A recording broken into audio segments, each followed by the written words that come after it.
no business wants to lose good staff. And in order to do that, it's about developing them, give them that next step in the career, allowing them to drive the business with you. Hello, welcome everybody to Inside the Workroom. I'm Kevin Fitzgerald, Managing Director of Employment here in the UK. Really pleased that we have a very brilliant guest, Kelly Goddard, today, Operations Manager from the Academy Training. And really what we wanted to talk about was apprenticeships, and the focus on apprenticeships in the UK has certainly changed since the last budget. Really, really positive to see the government have come out and actually completely reduced the cost of apprenticeships. And I guess the real question now is what happens next? I'm going to hand over to Kelly, who's going to give a quick introduction, but I hope you enjoy this session. Thank you, Kevin. Yeah, so my name's Kelly Goddard. I'm the Operations Manager at Academy Training, and we specialise in apprenticeships for ages of 16 years plus, and supporting businesses really with understanding what they can do with apprenticeships, the training aspects of it, and we specialise in marketing, so MCM level 3 qualification. We also specialise in payroll, the level 3 and level 5, and we're now doing accounts as well, level 2, so we'd like a foundation entry. So a nice little selection there, really. Brilliant. And Kelly, you work with SME businesses across the UK every day. How would you describe the current landscape for skills that employers are looking for? Is it changing? Yeah, I think it's been a bit of a struggle for SMEs, to be honest with you, especially with a lot of the changes coming in. The good thing about apprenticeships is that it is a cost-effective solution in order to train existing staff. So I think there's a lot of perception that apprenticeships are just for young people, and you need to bring someone in, and train them up. That is part of it. However, the apprenticeships are there also to train your existing staff, to really sort of mould your own. So if you've got some really keen members of staff and you want to keep hold of them, develop them. That's what the apprenticeship piece is there for, in order to support your business growth, in order to retain your staff and keep them valued. So there's been a lot of changes as well in funding regulations, what SMEs can do with that. So you can now, there's a lot more support there. So previously, it used to be just 16 to 18-year-olds where you'd get some incentives. The government has now changed that. So it's 16 to 21 now where you'll get incentives and you don't have to pay co-investment. And again, in August, that will be changing again. So they're going to up that age to 25. So again, there'll be no added costs there in order to bring someone into your business and train them up. Yeah, which is absolutely brilliant. And I love the way you shared, thinking about your current staff, right? Because I think there's an assumption that, I have to go now and find a new person to bring in. And the majority of people want to have continuous development. It's always been quite a struggle for SME to provide that in a structured way. So that's a great idea, right? For people to actually think about, well, hang on a second, there's something out there that I could do for my current people. Yeah.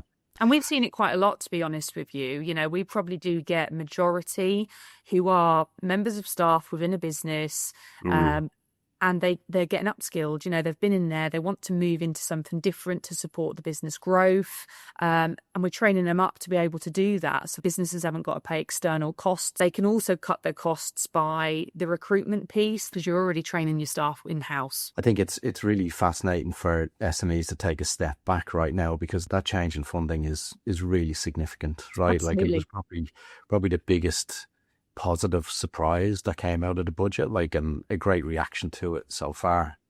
But when an SME, thinks about, say, bringing in a new apprentice to the business, what do you think are the biggest challenges to hire that talent or fill that skills gap? There's a lot of preconception probably about the complexity in it.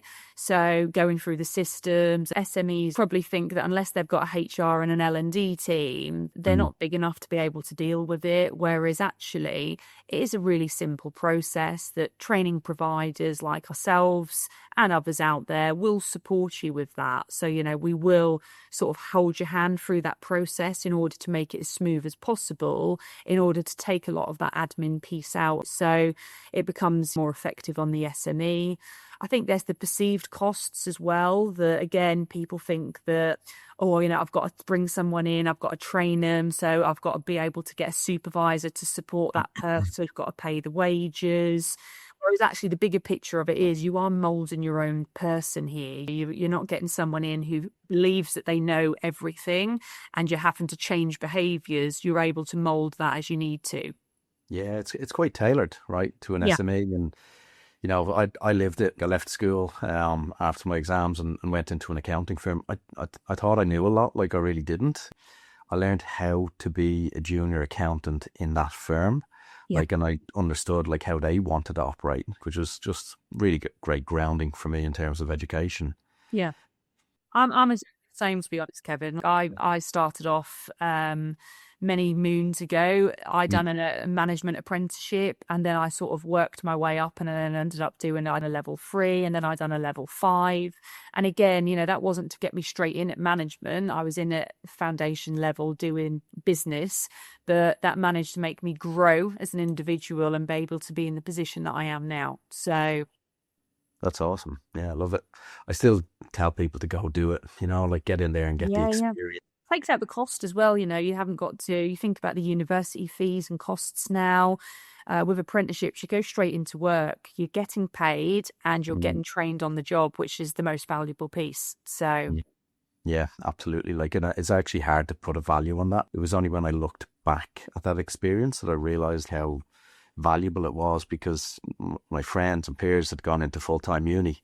Yeah. And I'd gone down a different route, and 4 years later I had experience, I was earning money, and they were kind of getting started, so I felt like I actually leapfrogged. Yeah. And it was brilliant. The growth and skills levy, talk to us about how you see the appetite for hiring apprenticeships changing now because of the changes in that. Yeah, well, they're making it a lot more, it's more flexible in order to support the employer's needs. So, for example, they've done the levy funding support, which will support full apprenticeships for existing staff as well as those that you want to bring in. You've got different options now. So, for example, you've got the co-investment option where, again, if you're an SME, you will pay 5% of the training cost if your person is 21 and over. Obviously, under that, they'll be totally funded through the government. And then you can do levy share schemes as well. So, for example, if you're an SME, look, I can't afford to pay the 5% costs. You've got a lot of businesses out there where they've got a big levy pot, they're not using it, and they'll gift that to small businesses, so they haven't got to worry about those costs, which that can be a big impact. That could be a decision of someone's going to take someone on or they're not, because they can't waive those costs. So there's a lot of options out there at the moment. It's positive in terms of the actual tangible cost, so I think you mentioned at the start that there's almost a perception that there's a lot of red tape and admin, and we do hear it from some SMEs, and it actually sounds like it's an education piece that academy training could help with, right? Absolutely, yeah. We can help guide you. Yeah. And we always say as well is that, look, if we start speaking to employers or even young people at that matter, and they come to us, if we can't help you and there's not the program that you want, we're more than happy to continue to support you to make sure you find the right provider, the employer as you need to make sure the people have got the right steps. Because I think, it's hard, especially if you want to take someone on, you believe there's a lot of red tape on it. We need to take away some of those barriers to support employers, young people, to be able to maximise and get into the right careers.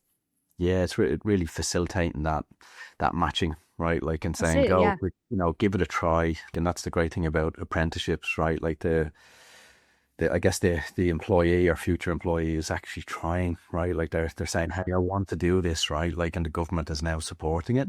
What about sectors or industries? Are you seeing one sector over another really has a larger appetite for apprenticeships? Or it's not really, to be honest. That seems to be across the board. We work in the financial space.